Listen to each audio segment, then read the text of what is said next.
afirmaram que a rede social vai sim cumprir todas as decisões do Supremo Tribunal Federal. Os procuradores da plataforma, as primeiras ações já estão sendo tomadas para regularizar a situação da empresa aqui no país.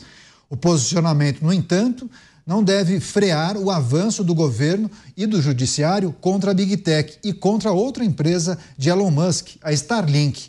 De acordo com o jornal norte-americano Financial Times, a subsidiária que oferece internet via satélite para mais de 225 mil brasileiros e para órgãos do Planalto foi arrastada para a disputa em torno do bloqueio do X, revelando a vulnerabilidade que outras companhias correm no país. Esse alerta também foi compartilhado pelo mega investidor de Wall Street, Bill Ackman, que afirmou que o Brasil corre o risco de perder investimentos estrangeiros em razão da insegurança jurídica. Segundo o analista econômico, a suspensão do X e o congelamento de contas da Starlink colocam o Brasil no mesmo patamar da China, que cometeu atos parecidos, semelhantes, resultando na fuga de capital e investimento estrangeiros de lá. Você, Roberto Mota, essa é uma informação que a gente precisa trazer e refletir com o nosso público, né? Os novos representantes legais do X aqui no Brasil, correndo contra o tempo para levantar toda a documentação necessária para atender aos pedidos do Supremo Tribunal Federal. Agora tem a projeção dos especialistas, né, Mota? Colocando o Brasil no rol de países, digamos, pouco democráticos, né? Isso não é opinião dos especialistas, Canhoto. Isso consta de uma nota oficial enviada pela Comissão Federal de Comunicações dos Estados Unidos ao presidente da... É só de lembrar que o Elon Musk é um defensor da liberdade de expressão. Até pouco tempo atrás, é curioso porque todo mundo pensava assim, todo mundo defendia a liberdade de expressão. Mas hoje, muitos desses defensores da liberdade chegaram à conclusão de que é preciso trazer combate à desinformação. O efeito é o mesmo. Segundo essa turma, não se pode permitir discurso de ódio. Discurso de ódio é o nomezinho que eles dão para tudo aquilo com o que eles não concordem. Então, se eu falar alguma coisa que eles não gostam, eles dizem discurso de ódio. Por isso, dar opinião hoje virou atividade de alto risco. Mas a gente ainda tem a esperança do dia em que tudo vai voltar à normalidade, em que serão colocados os pingos nos is, o dia em que nós vamos poder postar livremente no X e em qualquer rede. Sem... Felipe Dávila, o Dávila à tarde disse que leu a reportagem, o artigo da Financial Times, né, Dávila? Enfim, queria que você também trouxesse sua reflexão sobre o conteúdo dessa matéria, mas também sobre a discussão em torno dessa insegurança jurídica. O que pode afugentar os investidores é o não respeito justamente limitado. Então, na hora que você não respeita mais isso, na hora que o Elon Musk é acionista da Starlink e do X, você avança nos bens de uma companhia para saldar multa de outra, isso é uma aberração jurídica e no mundo corporativo. Isso é o desrespeito às regras do Estado de Direito, isso é o desrespeito à regra da SA que limita justamente ao acionista daquela empresa. Mas você não pode ter uma empresa com outros acionistas e ir atrás do dinheiro de outras companhias. Isso não existe no mundo dos negócios. Então, quando Bill Ackman, todos esses investidores alertam para isso, alertam com razão. No Brasil, não vale mais a regra de que a responsabilidade dos acionistas é limitada. Agora se tornou ilimitada. Pode ir em cima de qualquer bem. Acabamos de dar aqui a decisão da juíza no caso do cantor Gustavo Lima, igualzinho. É um desrespeito total. Joga tudo no mesmo saco e tá valendo. Não é assim. Então, esse não cumprimento de regras básicas do jogo de uma livre economia, do Estado Democrático de Direito, coloca o Brasil no rol de países agora que correm risco da lei ser de acordo com a interpretação pessoal dos governantes. Mas isso não é mais Estado Democrático de Direito. E é esse o sinal amarelo que surge com esse episódio do X e do Starlinks. O Brasil torna-se cada vez mais um país pouco confiável. não é uma análise isolada, né, do BIUAC. O questiona sobre esse momento do país, não é mesmo? Pois é, Caniato. Olha, eu tenho a oportunidade de rodar para lugares muito diferentes do mundo e é impressionante como sou abordado agora com esse questionamento em relação à censura que foi imposta ao X no Brasil e como é que está o ambiente no Brasil. Um país que se vangloria de ser um país democrático, ela assusta, né? Quer dizer, o que mais pode acontecer? E aí, quando eu vou pintando o cenário da realidade brasileira, você nota que as pessoas têm um frio na barriga. Aliás, hoje, também no Jornal da Manhã, o Bruno Mer comentou sobre a chegada ao Brasil da rede varejista de roupas chamada H&M, que é a segunda maior desse segmento no mundo, é uma rede de origem sueca. E a diretora, o vice-presidente financeiro, para o conselho da empresa na Suécia, os motivos que tem para o Brasil e as regulações e as dificuldades e as burocracias e um negócio que você resolve hoje aqui, mas amanhã volta a ser um problema e tal. Quer dizer, qualquer pessoa que tenha uma relação direta com a burocracia e a realidade brasileira, ou seja, o contribuinte, o empreendedor, aquele que está tentando ajudar o país com o seu trabalho, com as suas empresas, a burocracia parte do pressuposto que ele está errado. Não é à toa que temos no Brasil o maior passivo tributário do mundo, porque as disputas tributárias tomam conta do judiciário. Orientar ou passar informações para pessoas que podem efetivamente fazer investimentos no Brasil, como é que você não explica essas coisas?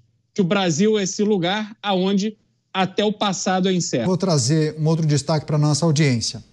O presidente da Anatel, Carlos Manuel Baigorri, ele disparou críticas contra a rede social X.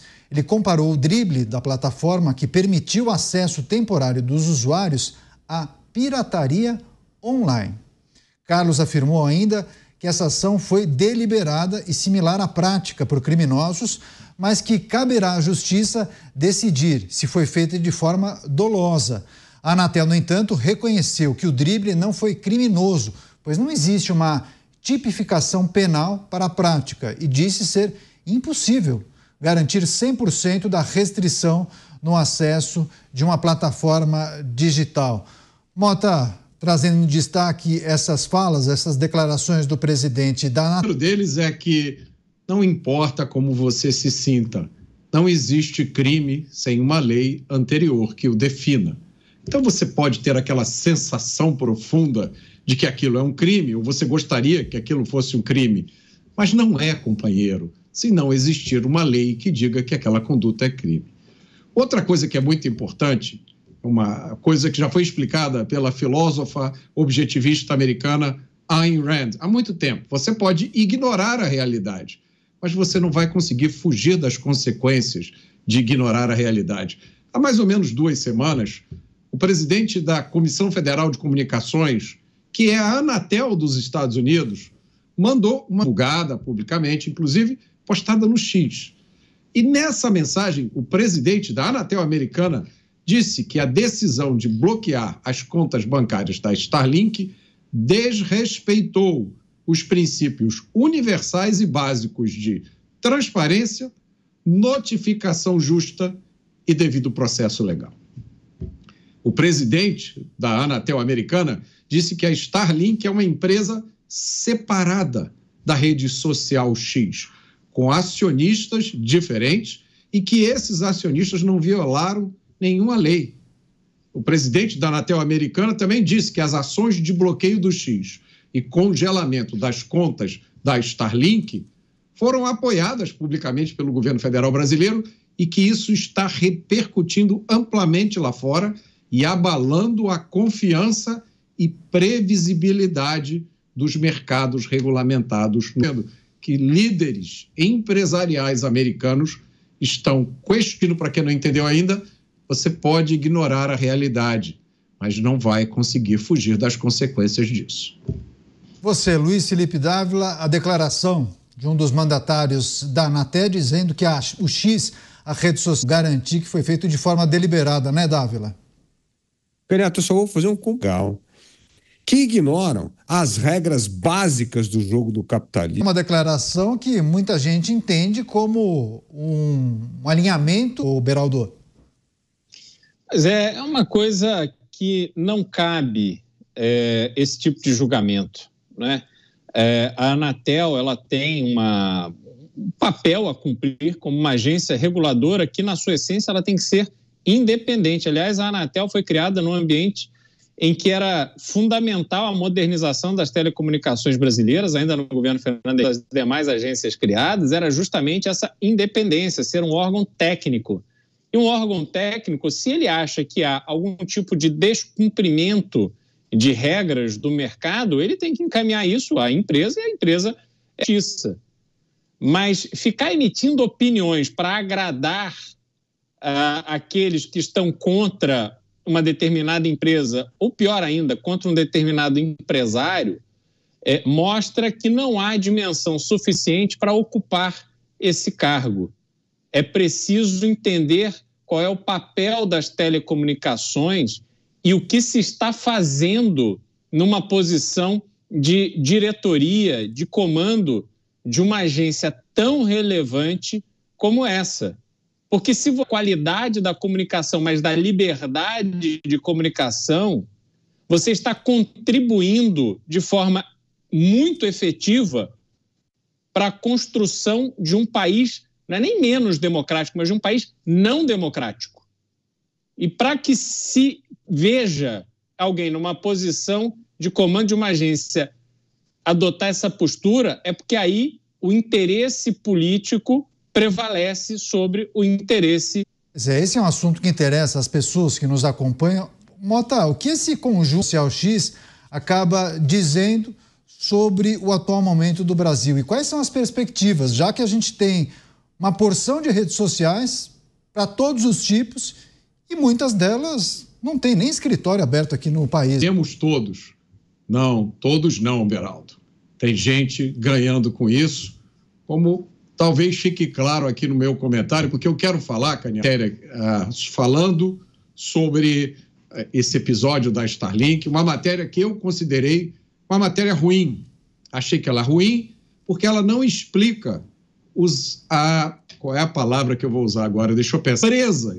As inovações. Tá aí, achei uma palavra boa. A matéria não explica as inovações jurídicas que foram criadas, né, nesse caso da Starlink. A matéria não explica isso, né, que a Starlink não tem nada a ver com a história, exceto pelo fato de que ela tem um acionista que também é acionista do X. Essa matéria do Financial Times, limpos ilegais na Amazônia. Aí depois volta atrás, lembrando que a Starlink coopera com as investigações da Polícia Federal para achar esses garimpos. Então, aí diz também que computadores e celulares também foram achados nos garimpos, o que não quer dizer que o fabricante de computador e as empresas de telefonia celular têm alguma coisa a ver com o garimpo. Você ir atrás da empresa que fabricou a lata de sardinha. Assim, é uma matéria ruim. E a verdade é que não existe hoje nenhuma concorrente à altura da Starlink. Isso é uma coisa que as pessoas precisam entender. Mais da metade de todos os satélites em órbita hoje pertencem à Starlink. Isso não aconteceu do amadorismo, de uma genialidade do Elon Musk e de um ambiente de negócios que garante estabilidade e segurança aos investidores. Então, não existe ninguém que chegue perto do Elon Musk, mas há alguns concorrentes tentando se... 1,000 sails, milhares de velas, né? Vela de barco, a tradução. 1,000 sails, que é uma empresa de satélites da China. Eles acabaram de lançar seus primeiros 18 satélites. A Starlink tem 6.290 satélites em órbita. Pois é.